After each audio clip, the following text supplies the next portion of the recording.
अस्सलाम वालेकुम।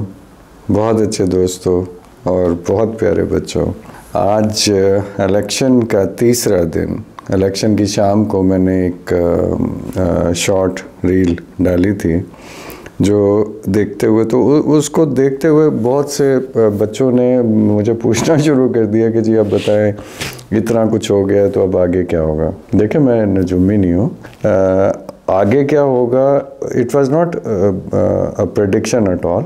आप सब भी ये कर सकते हैं किसी भी चीज़ के बारे में, जैसे आप फुटबॉल के बारे में, क्रिकेट के बारे में फेवरेट्स होती हैं, आप बहुत कीनली किसी चीज़ को ऑब्ज़र्व करते हैं, सीखते हैं, फिर आपको अंदाज़ा होता है कि चीज़ें किस तरह चलती हैं। हम जहाँ रहते हैं शुक्र अल्हम्दुलिल्लाह, यहाँ का भी एक सिस्टम है।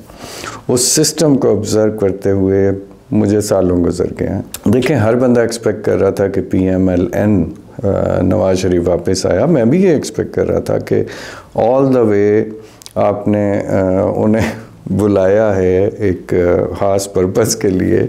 ये कोई एक्सपेक्ट नहीं कर रहा था कि इंडिपेंडेंट्स यानी कि PTI बैक्ड लोग जो हैं वो इतनी मेजॉरिटी में आ जाएंगे। अब ये अलग बात है कि रात को 12 बजे वो कुछ ज़्यादा ही मेजॉरिटी में जा रहे थे तो सिस्टम ने ये समझा कि नहीं, ये थोड़ा गलत हो जाएगा, इन्हें मतलब इतनी ज़्यादा नहीं। और जिस बंदे को आपने, वो हम पंजाबी में कहते हैं कि ये ना हो कि मियाँ साहब नाते तो रह ही जाए, इतनी दूर से बुलाया है। PMLN ने डेफिनेटली बहुत बड़ी मिस्टेक की है कि उसने हर चीज़ को फॉर ग्रांटेड लिया और वो ये समझ बैठे थे कि क्योंकि रिश्ता पक्का हो गया है और हमारा दूल्हा जो है वो तैयार है और हम बारात लेके जा रहे हैं और अब बाकी रस्में पूरी करनी रह गई हैं और रस्में पूरी करके हम आराम से बहुत बड़ी मेजॉरिटी ले लेंगे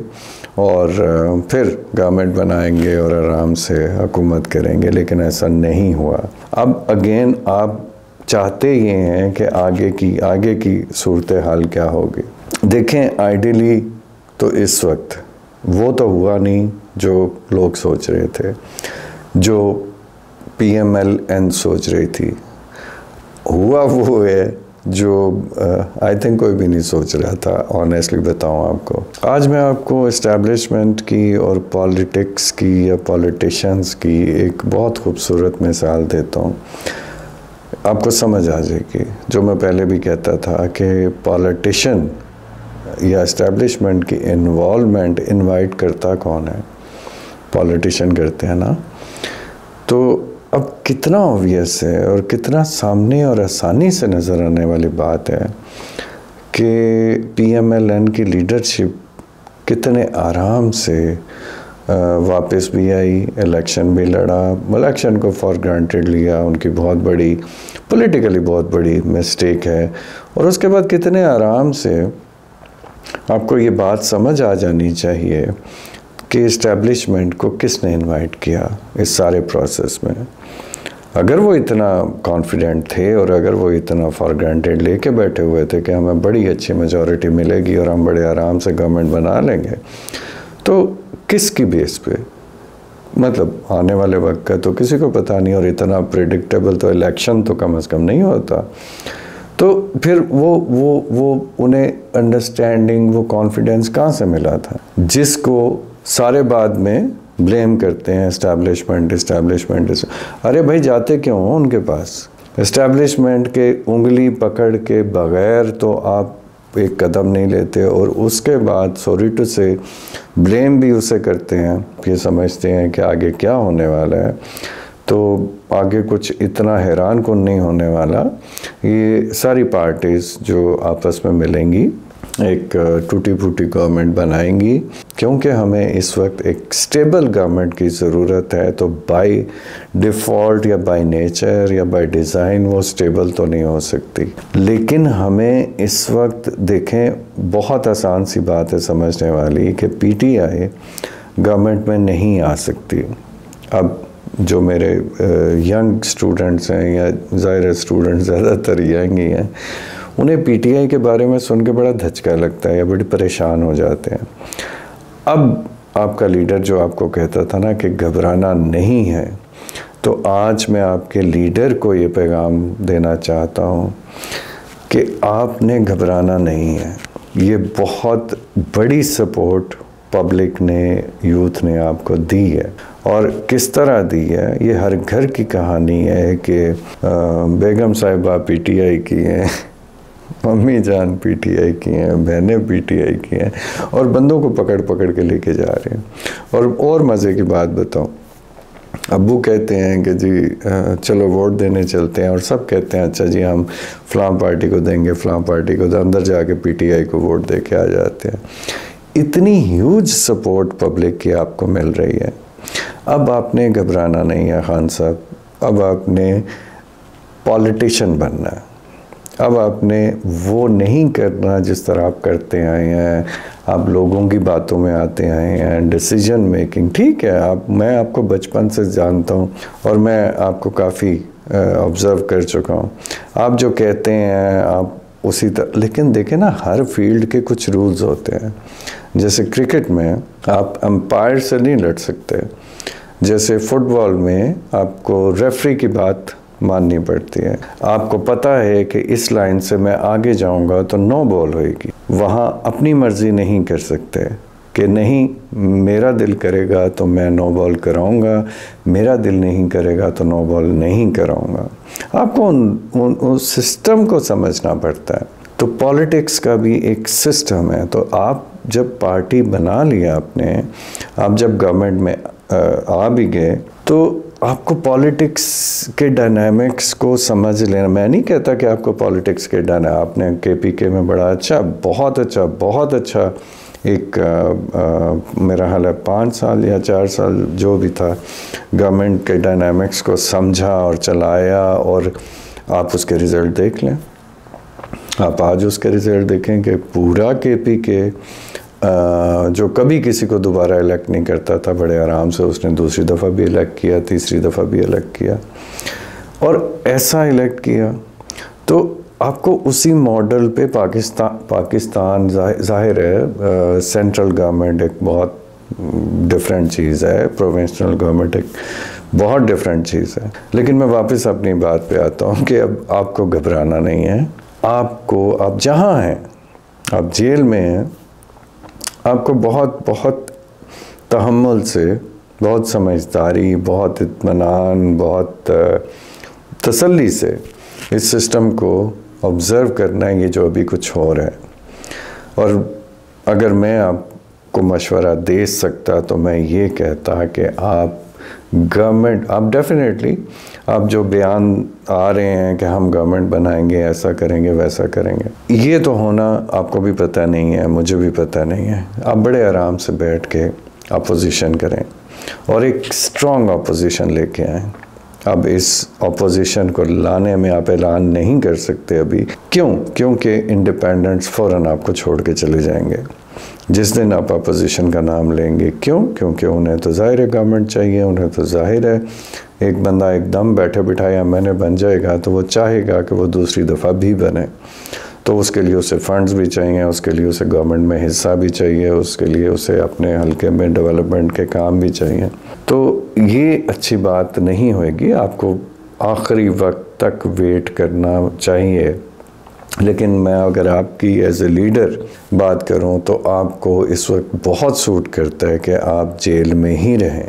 आपके साथ हर तरह की डील ऑफ़र की जाएगी, लेकिन इसमें जल्दी ना करें। क्यों? क्योंकि आप अब लीडर बन चुके हैं। लीडर का मतलब है कि लीडर डिपेंडेंट नहीं होता सीट का, लीडर बाउंड नहीं होता कि उसकी गवर्नमेंट है या नहीं है, वो हर सूरत में लीडर ही होता है। आप जेल में होंगे, आप घर में होंगे, आप गवर्नमेंट में होंगे, आप अपोजिशन में होंगे, आप लीडर ही हैं। और दूसरी वजह आपको ये कहने की, अगर आप जल्दी करेंगे, अगर आपको फिर जिस तरह की आपकी माशाल्लाह से वो पुरानी टीम थी मशवरे देने वाली और उल्टे काम करवाने वाली, डेफिनेटली उसने आपसे बहुत उल्टे काम करवाए। किसी ने आपको मशवरा दिया होगा ना, ये साइफर वाला, याद है मुझे, मैं आपको बहुत अच्छी तरह ऑब्जर्व कर रहा था जब आप कंफर्टेबल नहीं थे जब आपने जेब से वो कागज़ निकाला जो कि साइफर नहीं था। ऐसे ना किया करें। अब लीडर बने, अब पॉलिटिशियन से ऊपर की चीज़ बन गए हैं। इसकी वजह मैं आपको बताता हूँ कि ये वोट आपने मांगे नहीं हैं।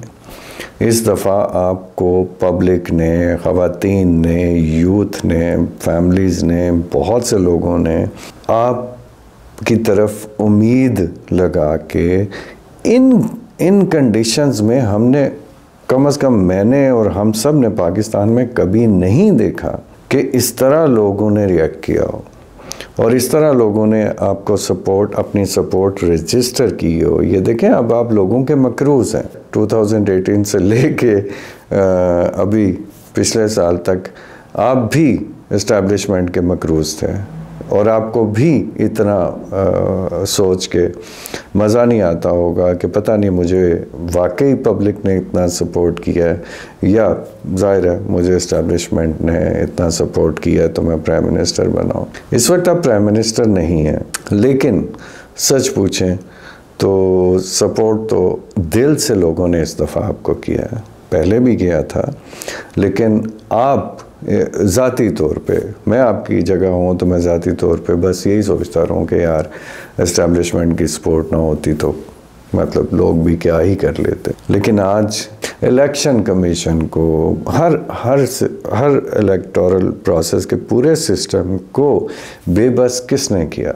अगर रात को 12 बजे रिज़ल्ट आने रुक गए और फिर जैसे बहुत से लोग कहते हैं कि रिज़ल्ट बदले गए या जो भी हुआ, आपको इस वक्त एक ऐसा लीडर बनना है जो जिसमें तहम्मुल हो, जिसमें सब्र हो, जिसमें सब ये नहीं समझें कि आप जज्बाती हो जाएंगे, आप अड़ जाएंगे। आप लोग, इमरान खान अड़ जाता है अपनी बात पे, लोगों की बात नहीं मानता, डील नहीं करेगा। डेफिनेटली डील नहीं करनी चाहिए आपको अभी, और अपनी टर्म्स पे लेके आना चाहिए सबको। गवर्नमेंट नहीं मिलती ना मिले। ऑनेस्टली स्पीकिंग, आपको आने वाले वक्तों में एक सही मानों में जितनी पॉपुलैरिटी, मेरा मानना है कि ये ना आपके बस का काम है, ना इस्टेब्लिशमेंट का, ना पब्लिक का, ना किसी का। जब इज़्ज़त मिलती है तो अल्लाह की तरफ से मिलती है। जब अल्लाह ने इतनी इज़्ज़त दे दी आपको इस दफ़ा, तो अब आपको लीडर बनना है। आप जहाँ भी बैठे, आप जंगल में बैठे, आप जेल में बैठे, आप घर में बैठे, आप प्राइम मिनिस्टर हाउस में बैठे, आप लीडर हैं और आपके पीछे अवाम है। ये लोगों की बात कर रहा हूँ, मैं PTI का नहीं हूँ। आई एम सॉरी, मतलब नो ऑफेंस, लेकिन ज़ाहिर है मेरी आइडियोलॉजी थोड़ी सी डिफरेंट है। मैं नून लीग का भी नहीं हूँ क्योंकि मेरी आइडियोलॉजी उनसे डिफरेंट नहीं है, उनसे मैच ही नहीं करती। लेकिन बहरहाल मुझे छोड़ें, आपको इस वक्त और सब PTI को बड़े तहम्मुल से देखें। आपके ऊपर एक बहुत बड़ा पब्लिक के भी, सपोर्टर्स के भी, लीडर्स के भी, पॉलिटिशियंस, PTI के सब पे एक बोझ था कि 2018 में आपको बनाया गया, और आपको भी पता बनाया गया, आपको वोट दिलवाए गए, आपको गवर्नमेंट दिलवाई गई। और देखें आपको कितनी बड़ी चीज़ इस वक्त मिली है कि हर दुनिया, पाकिस्तान, दुनिया और पाकिस्तान की हर मशीनरी आपके ख़िलाफ़, और फिर अल्लाह ने आपको इतनी इज़्ज़त दी। फिर लोगों ने सही माने में आपको सपोर्ट किया, और बच्चों भी और बड़ों भी और पॉलिटिशियंस भी। इस्टेब्लिशमेंट कभी पब्लिक ओपिनियन के ख़िलाफ़ बहुत ही कम जाती है, और पब्लिक ओपिनियन इस्टेब्लिशमेंट को आपने दे दी, अल्लाह की तरफ से आपको मिल गई। अब थोड़ा सा सब्र करें, अब देखें आगे क्या होता है, ऑब्ज़र्व करें चीज़ों को। अभी आपको लोग बहुत उल्टे मशवरे देंगे, हम ये कर लेंगे, हम अपना प्राइम मिनिस्टर ले आएंगे, हम ऐसे कर लेंगे, हम वैसे कर लेंगे। तो क्या हो जाएगा? फ़र्ज़ किया प्राइम मिनिस्टर आपका आ भी गया और आपको जेल में 6 मुकदमों में और फंसा दिया जाएगा और 6 सज़ाएँ और बढ़ा दी जाएंगी। मैं सज़ाओं से आपको नहीं कह रहा कि आप घबराएं, लेकिन मैं कह रहा हूँ कि ये मैंडेट, आप कह रहे हैं कि अवाम के मैंडेट का आपको रिस्पेक्ट करें, तो मैं भी आपको ये कह रहा हूँ कि आप ये मैंडेट अगर पूरी मशीनरी, पूरी इस्टेब्लिशमेंट, पूरी जो हमारी मुल्क है, आपके उसकी अथॉरिटीज़ को ये मैसेज दे रहे हैं कि मैंडेट का एहतराम करें, तो इसमें सिर्फ ये लग रहा है कि आप गवर्नमेंट मांग रहे हैं। हमारे पॉलिटिशियंस को, हमारी पॉलिटिकल पार्टीज़ को, हमारी सियासतदानों को पता नहीं ये क्यों समझ नहीं आती कि पॉलिटिशियंस से ऊपर एक लीडर भी बनना होता है, और लीडर को गवर्नमेंट नहीं चाहिए होती, लीडर को गवर्नमेंट दी जाती है पब्लिक की तरफ से, अल्लाह ताला की तरफ से, सपोर्ट इस्टेब्लिशमेंट की इवन तरफ से, इवन इंटरनेशनल इस्टेब्लिशमेंट की तरफ से। हर बंदा कहता है कि भाई लो गवर्नमेंट, तुम मुल्क चलाओ। क्यों? क्योंकि तुम्हारे पीछे पब्लिक है। तो अब आप मेरी लॉजिक समझें कि आप उस तरफ जाने का रास्ता अब शुरू हुआ है। आपसे 2018 वाला बोझ उतर गया, सिलेक्टेड जो कहा जाता था वो सीन ख़त्म हुआ, अब नया सिलेक्टेड आ गया। उस नए सिलेक्टेड को भुगतने दें, और भुगतने का लफ्ज़ मैं आई एम सॉरी इसलिए यूज़ कर रहा हूँ। PMLN के सपोर्टर अगर हैं तो वो माइंड ना करें इस बात को, लेकिन हुई तो मियाँ साहब के साथ थोड़ी बुरी है ना यार। मियाँ साहब को आप गवर्नमेंट देंगे, अभी किस तरह की गवर्नमेंट देंगे कि मतलब आप एक बंदे के बाजू काट दें और एक बंदे की टांगें भी काट दें, और उसे बहुत आला नस्ल के घोड़े पे बिठा के कहें कि घोड़ा चला पाए। मतलब आप पता नहीं मुझे ये बात करनी चाहिए थी या नहीं करनी चाहिए थी, लेकिन मतलब समझ में आता है ना कि अब यही होएगा। आप पूछते हैं क्या होगा, तो यही होगा, यही मिसाल ले लें। और घोड़ा देखें, अब जिसकी टांगें नहीं होंगी, जिसके बाजू नहीं होंगे, वो खुद तो घोड़ा चला नहीं सकता। एक बंदा आगे से चले घोड़े को पकड़ लेगा, लेकिन जिसके बाजू और टांगें आपने काट दें, वो घोड़े को उसके पीछे घोड़े पे ही किसी को बैठना पड़ेगा। मतलब जरदारी साहब भी बैठ सकते। तो मियाँ साहब अब आपका घोड़ा तो आपको मिलेगा, आला नस्ल का मिलेगा, लेकिन जरदारी साहब के बगैर तो वो चल नहीं सकता। अब वही मैं कह रहा था कि ये टूटी फूटी अलायंस बनेगी, जिनके एजेंडाज भी फ़र्क हैं, जिनके मैनिफेस्टो भी फ़र्क हैं। और मैं एक चीज़ आपको आज बता दूं बच्चों, कि अगर इस मुल्क में मुझे लगता है, मेरी ओपिनियन है, आप माने ना माने, आप इख्तलाफ करें, आपकी ओपिनियन है, यहाँ कोई अपने मंशूर पे खड़ा होने की कोशिश करेगा या मैनिफेस्टो को वाकई अपने वादे निभाने की कोशिश करेगा, तो मेरी ऑब्जर्वेशन जितनी अभी तक है, तो मुझे लगता है मिस्टर बिलावल भुट्टो ये काम करेंगे और कर सकते हैं। अभी थोड़ा सा उनके लिए भी बहुत मुश्किल हो जाएगा, क्योंकि कोalition गवर्नमेंट में बहुत कुछ लेना पड़ता है, देना पड़ता है, बार्गेन करना पड़ता है, और कुछ माननी पड़ती हैं, कुछ अपनी मनमानी पड़ती हैं। आइडियल तो ये था उनके लिए कि इस दफ़ा मियाँ साहब मेजॉरिटी लेके आते गवर्नमेंट में, और बिलावल भुट्टो, अगर मैं उनका फ्यूचर देखूँ तो बिलावल भुट्टो बैठते अपोजिशन में और एक बड़ी स्ट्रॉन्ग अपोजिशन लीडर होते वो, तो 100% फ्यूचर में वो भी लीडरशिप की तरफ ही जा रहे हैं, और एक यंग लीडरशिप की तरफ जा रहे हैं। मेरे बस में हो तो मैं तो PTI और PTI के कुछ लोग, वो पुरानी टीम के मैं सख्त ख़िलाफ़ था, क्योंकि जिसने हमेशा इमरान खान साहब को गलत मशवरे दिए और गलत लाइन पे चढ़ाया और फिर उनसे इतनी बड़े बड़े ब्लंडर्स करवाए। लेकिन आपके पास मैंने देखा, बैरिस्टर गौहर को देखा, मैंने सलमान अकरम राजा को मैं देख रहा था, अली मोहम्मद ख़ान जैसा बंदा हर जगह नहीं होता, इतने डेडिकेटेड। लेकिन टीम पीपल्स पार्टी से अच्छी टीम किसी के पास आज भी नहीं है। आपको टीम बनानी है, आपको फ़र्ज़ करें अगर गवर्नमेंट मिल भी जाए, फ़र्ज़ करें मिल भी जाए, अब बच्चों के लिए कह रहा हूँ क्योंकि बच्चे डिसअपॉइंटेड होते हैं ऐसी डेवलपमेंट्स पे। बच्चों अगर PTI को इस वक्त गवर्नमेंट दी जाएगी इंडिपेंडेंट्स को, या तो कौन, गवर्नमेंट का एक्सपीरियंस नहीं है, गवर्नमेंट चलाने का एक्सपीरियंस नहीं है, कौन चलाएगा ये सब? ये जो इंडिपेंडेंट्स खड़े थे, इन्हें तो बिल्कुल एक्सपीरियंस नहीं है ना, इनमें अनडाउटेडली असद कैसर साहब को एक्सपीरियंस है, लेकिन अनडाउटेडली अभी जो लोग आगे आ रहे हैं, सलमान अकरम राजा, इवन शोएब शाहीन जैसे लोग हैं या ये लोग हैं, इन्हें नई टीम बनानी चाहिए, एक नया चेहरा बनाना चाहिए जिसमें आपको पॉलिटिकली मैच्योर होना पड़ेगा।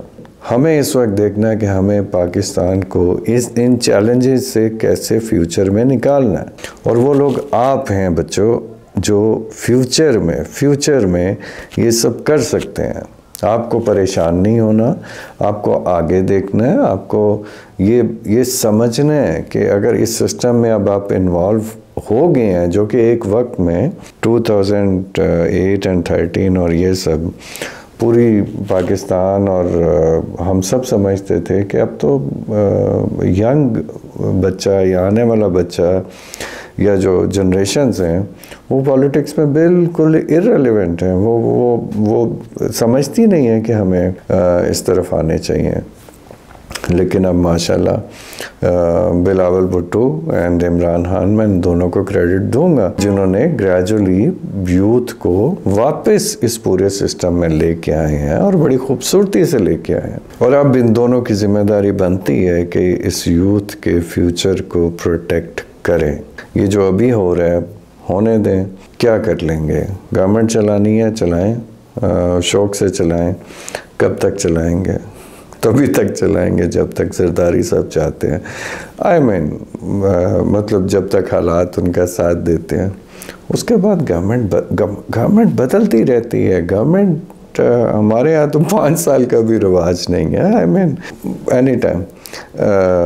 लेकिन अभी इन्हें एक बजट देने दें, बजट देंगे, अगले बजट तक उम्मीद है इनका भी शौक पूरा हो जाएगा, उनकी बात भी रह जाएगी। इतना तरद्दुद किया उन्होंने, इतना माशाल्लाह से सफ़र किया, इतना तैयारी के साथ, उनके भी ख्वाब हैं, 1.5 साल पूरे होने दें, उसके बाद मुझे बहुत उम्मीद है।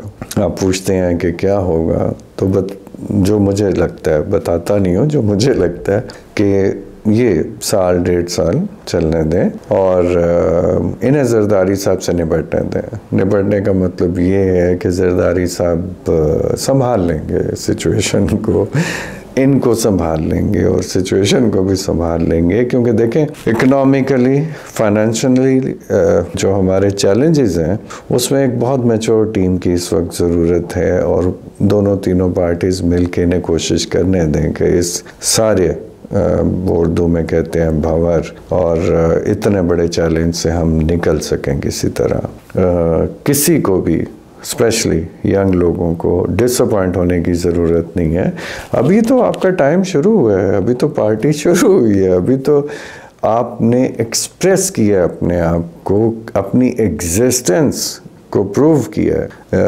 और देखें ना, 1 साल बाद, 2 साल बाद ये यूथ जो है ये और वोटिंग लिस्ट में आएगी और इस पूरे सिस्टम में आएगी। तो फ्यूचर आपका है, ये सिस्टम आपने ठीक करना है, और सिस्टम को ब्लेम करने से सिस्टम ठीक नहीं होता, सिस्टम के बाहर रहने से भी सिस्टम ठीक नहीं होता। सिस्टम में इन्वॉल्व होना पड़ता है, उसे समझना पड़ता है, बहुत सी चीज़ें सीखनी पड़ती हैं, और फिर बड़े तहम्मुल से, विजडम से, बहुत सालों की स्ट्रगल से सिस्टम में ग्रेजुअली चेंजेस आना शुरू होती हैं, और जो हम देख रहे हैं कि आ रही हैं। और मैं बहुत होपफुल इसलिए हूँ कि जो आने वाली जनरेशन्स हैं, जो यंग लोग हैं, वो इस पुराने वाले सिस्टम को सपोर्ट नहीं करते। मेंटली उन्हें ये समझ नहीं आता, उन्हें करप्शन भी समझ नहीं आती। वो एंथुसियास्ट हैं, वो ऑनेस्ट हैं, वो आगे बढ़ना चाहते हैं, वो डिग्निटी, इंटेग्रिटी के साथ अपनी एक आइडेंटिटी चाहते हैं, बीइंग अ पाकिस्तानी, और उन्हें वो ज़रूर मिलेगी। तो wish you very good luck बच्चों, और इस वक्त चुप करके अपने अपने कामों में लग जाएं, अपने अपनी फ्यूचर को देखें, अपने अपने घरों को देखें, अपनी अपनी स्टडीज़ को देखें, अपनी प्रोफेशंस को देखें, और थोड़ा सा वेट करें, अभी ऑब्ज़र्व करें, अभी कुछ करने का टाइम नहीं है, अभी देखने का टाइम है। और I can guarantee you near future में, नियर फ्यूचर का मतलब 1 साल, 1.5 साल, 2 साल में आपको बहुत अच्छी डेवलपमेंट्स मिलने लगेंगी, मिल जाएंगी। और जो आप चाहते हैं, मुझे लगता है कि वो हो जाएगा। मुझे लगता है, मैं प्रेडिक्शन नहीं करता, मुझे लगता है। और अगेन मुझे बिलावल भुट्टो साहब का विज़न और उनकी जो मेहनत है और उनकी जो डायरेक्शन है और उनका जो तरीका है, मैं उससे बहुत होपफुल हूँ। और मैं इमरान खान साहब की जो पब्लिक सपोर्ट है उससे भी बहुत होपफुल हूँ। जो इन दोनों की जिस तरह यूथ सपोर्ट कर रही है और इन दोनों के डायनामिक्स जो अभी मैं देख रहा हूँ, मुझे लगता है कि आने वाले वक्तों में सिस्टम बहुत बेहतर हो जाएगा। और आप सब को मेहनत भी करनी पड़ेगी और आप सबको रिज़ल्ट भी मिलेगा। बस खान साहब, आपने अभी घबराना नहीं है, ये जेल ज़्यादा देर नहीं रहेगी। ये जो सालों की सज़ा है, कुछ अरसे बाद केसेस ख़त्म होना शुरू होंगे, आपको डील्स ऑफ़र होंगी, आपको अल्टीमेटली अच्छी डील भी एक ऑफ़र होगी और उसका वेट करें। अभी आपने जल्दी नहीं करनी, कोई उल्टे सीधे मशवरों में नहीं आना। ये लोग जो कहते हैं ना इमरान खान अड़ जाता है, तो अब अड़ने का वक्त नहीं है। अब इस मैंडेट को, इस पब्लिक सपोर्ट को, इस पब्लिक को, इस यूथ को संभालने का वक्त है। और वो सब आपकी तरफ देख रहे हैं और अब आपको समझदारी का मुजाहरा करना है। अब आपको ठंडे मिजाज का मुजाहरा करना है। ऐसा बयान दें, ऐसी बातें करें कि लोग हैरान हो। आपका एक बयान आया कि जी 8 फरवरी से पहले जो हो चुका वो हो चुका। आपको पता है पब्लिक और थिंक टैंक और लोग और सब कितने हैरान हैं आपके इस बयान पे कि आपकी तरफ से ऐसा, यानी कि आप हमेशा बहुत जोशीले बयान देते हैं और मुझे पता है क्यों देते हैं, वो भी अच्छी बात है। लेकिन इस वक्त बहुत ज़्यादा बच्चे आपकी तरफ देख रहे हैं और बहुत पुरुम्मीद हैं। लेकिन अब आपको बड़ा बनना है। आप थोड़ा सा वेट करें और फिर टाइम आएगा और थोड़े से ठंडे मिजाज से, थोड़ी सी फ्लेक्सिबिलिटी से, अब पॉलिटिक्स को तो आप समझ ही गए होंगे और मज़ीद समझ जाएंगे। अब आपके भी लीडर बनने का टाइम आ गया। और बिलावल भुट्टो साहब, जिस तरह से आप इवॉल्व हुए हैं इस सिस्टम में, आई लाइक्ड इट। और जिस तरह आपने सिस्टम में रहते हुए सिस्टम को समझने की कोशिश की है और जिस डायरेक्शन में आप जा रहे हैं, आपसे भी हमें बहुत उम्मीदें हैं। तो wish you very good luck. और अगेन बच्चों, बड़ों, आप बच्चों को थोड़ा टाइम दें, बच्चों को थोड़ा सपोर्ट करें और बच्चों आने वाले वक्त का वेट करो, थोड़े ग्रेसफुली, थोड़ी सब्र के साथ, थोड़े तहम्मुल के साथ। मुझे डेफिनेटली लगता है कि साल भर में आपको बहुत अच्छे लोग, बहुत अच्छी टीम्स, बहुत अच्छी पॉलिटिकल मूवमेंट्स ऐसी नज़र आएंगी कि आप भी खुश होंगे। और अभी आपको मेहनत से अपनी गोल्स, अपनी स्ट्रगल, अपनी पर्सनल लाइफ, अपनी प्रोफेशनल लाइफ को इम्प्रूव करें और ये सब वक्त पे छोड़ दें। आने वाला वक्त अच्छा है इंशाअल्लाह ताला। बहुत शुक्रिया आप सबका।